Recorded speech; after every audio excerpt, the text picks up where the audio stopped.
Hello and welcome to my workshop. Some of my regular viewers may know that I publish everything that happens in my workshop. If I'm doing a job and it doesn't turn out quite right or something goes wrong, well, I publish it because in the real world not 100% of your projects go right. And today's project is one of those. I was in the middle of turning up a rather beautiful bowl. And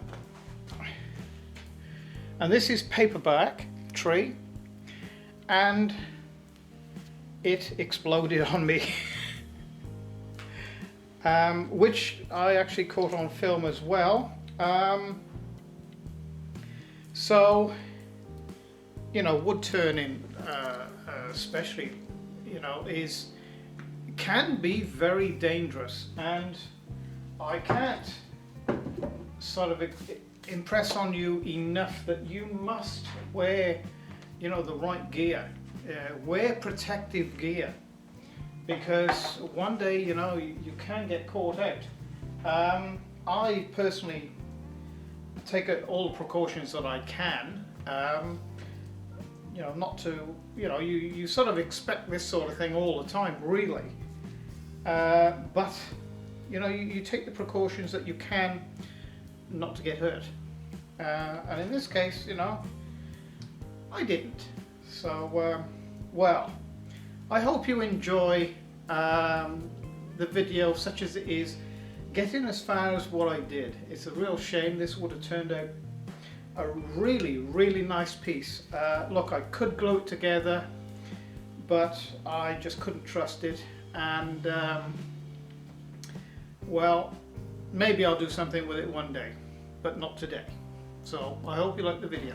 What I like to do to prepare this or a piece of wood to go on the lathe, I like to cut the bark away and get through to good wood to be able to put the spur drive or the live center in. Otherwise, what sometimes can happen, you think you've got it in there securely, and it can work its way loose. So to avoid that, I cut the bark away in those particular areas. Okay, so where I've chiseled out the bark and got through to good solid wood, here and here, is where I can put my drive centers.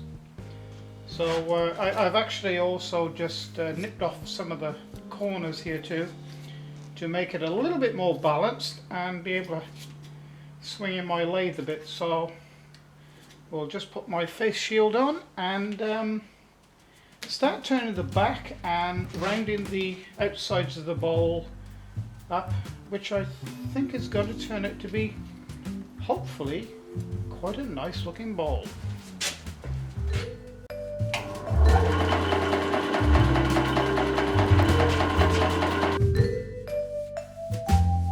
As you can see quickly, you take away the material, and of course you have to move your tool rest in further to stop the tool being over the tool rest too far.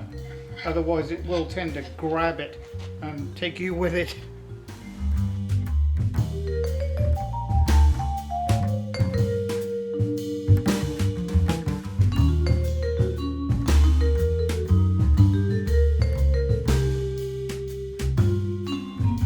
Well, we're starting to get there. Yes, I think this is going to take a fair bit of time.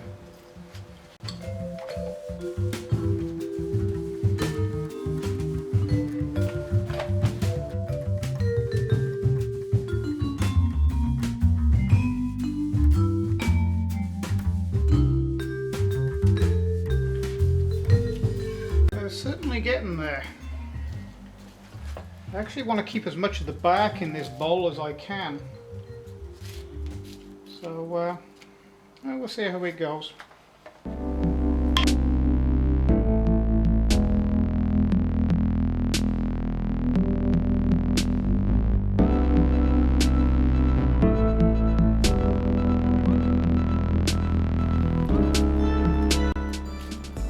Well, it's sort of getting round.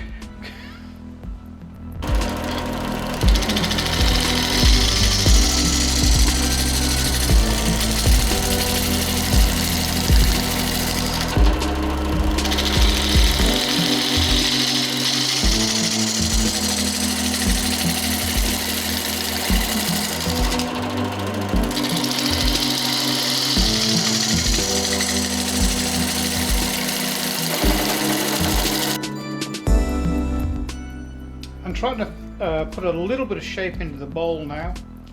I want to try and get down to good wood here, to good wood to go all the way through and possibly up to about here, and then back the rest of the way up. I'll try and break through that somehow. I don't want back down on the base if I can help it. We'll see how it goes. Ooh, get some nice colours through here now.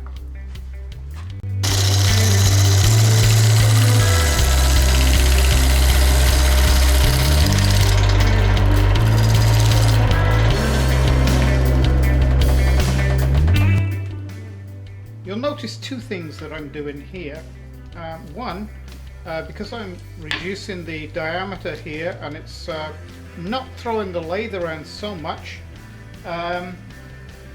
one thing, and the other thing is I'm sort of rounding the bowl here, so the mouth up here is going to be actually a smaller diameter than what the actual body is out here.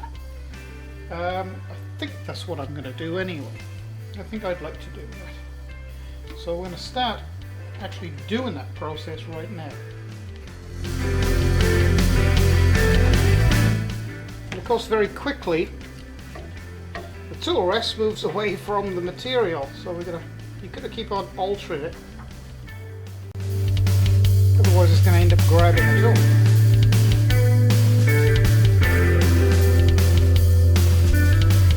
Yeah, we're sort of getting there. It's going to be a rather odd shaped bowl, I think, but rather nice. So what I'm doing now is I am machining this, the back outside of this now, make it look a little bit tidier, and I'm going to machine a mortise, or what I sometimes call as a internal tenon. One of the phrases is correct.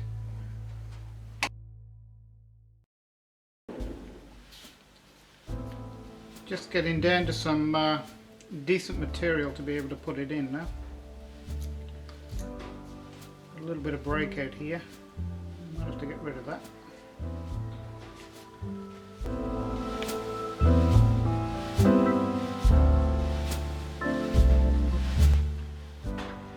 Right, I've turned this, well, it's turning out to be quite an extraordinary, beautiful looking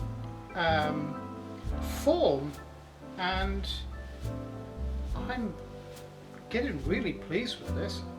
Now what I want to try and do is leave as much as these outer wings as I can and just hollow it at the inside. How that's going to go I don't know, but we're about to find out.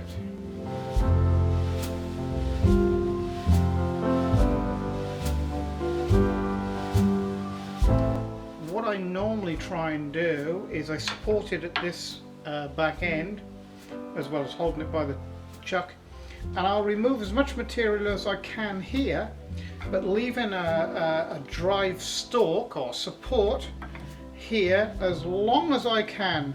Now I should be able to get down about, probably about that far, before I have to remove this central core, then drive core, or whatever you want to call it.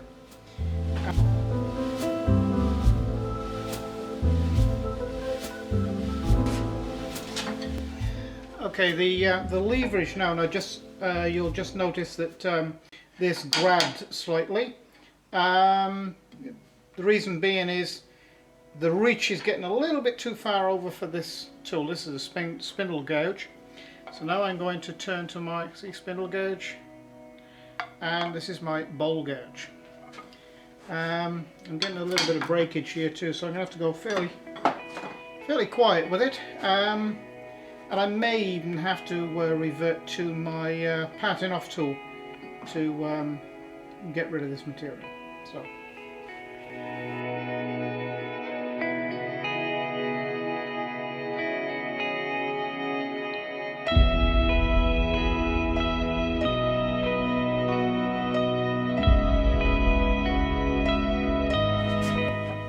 So what I'm doing now is I'm alternating between my patting off tool, which I use to machine down the sidewall here, and my bowl gouge, which I machine the base part in there. That's what works for me anyway.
Well, I hope you enjoyed that video today, and please, if you did, subscribe to my channel, press like. Alternatively, the little red box down there, that will take you to my YouTube channel, where this is number 106 video. And thank you very much for joining me, and I hope you pop in and see me again sometime. So bye for now.